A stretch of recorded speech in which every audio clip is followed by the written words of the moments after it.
Parfois, le rêve se transforme en réalité. Une mutation qui est devenue l'une des spécialités de Franco Sbarro, véritable sorcier de l'automobile. Les résultats de cette alchimie sont parfois surprenants, démoniaques même, comme c'est le cas de cette mini-bombe baptisée Chrono.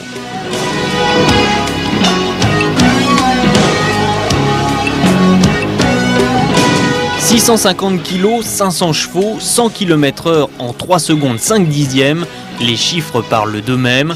Pour les radars, le rêve s'arrête et c'est le cauchemar qui commence.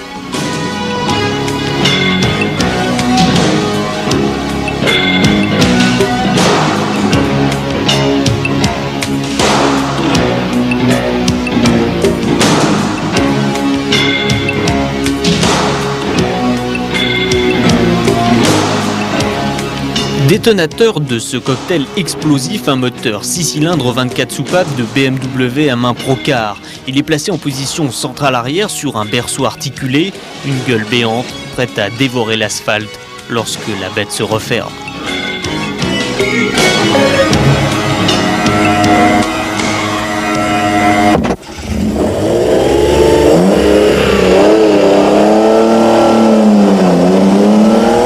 Avec un rapport poids-puissance d'1,3 kg par cheval, la Chrono fait 2 fois mieux qu'une Ferrari F40. Son domaine, c'est bien sûr celui des accélérations, où elle est théoriquement capable de rivaliser avec les motos les plus puissantes.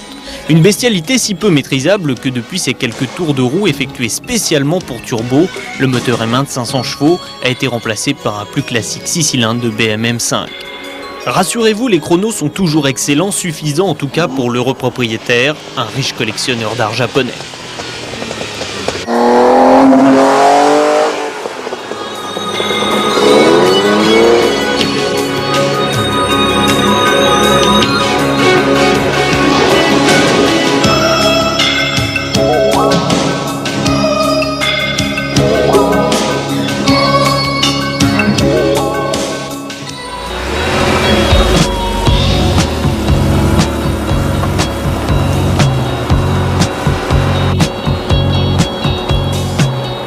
Que vous aimiez les formes anguleuses ou au contraire très arrondies, immanquablement, la Challenge est pour vous.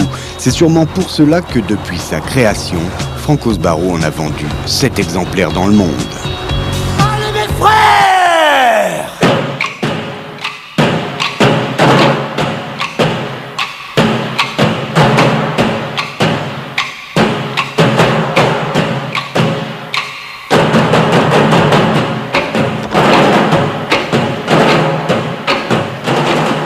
Véritable auditorium roulant, l'intérieur est traité dans les matériaux les plus classiques qui soient, cuir et bois. La voiture est aussi équipée d'un système original de rétroviseur par caméra. La motorisation est tout simplement celle d'une Porsche 930 ou 911 Turbo si vous préférez, une référence en matière de performance. Reste que dans ces lignes, Franco Sbarro commence à véritablement cerner le problème. Ce menhir roulant tend à imiter des formes d'un autre âge, matière brute et futuriste tout à la fois. D'ailleurs, Picasso lui-même ne disait-il pas, l'imagination, c'est la mémoire.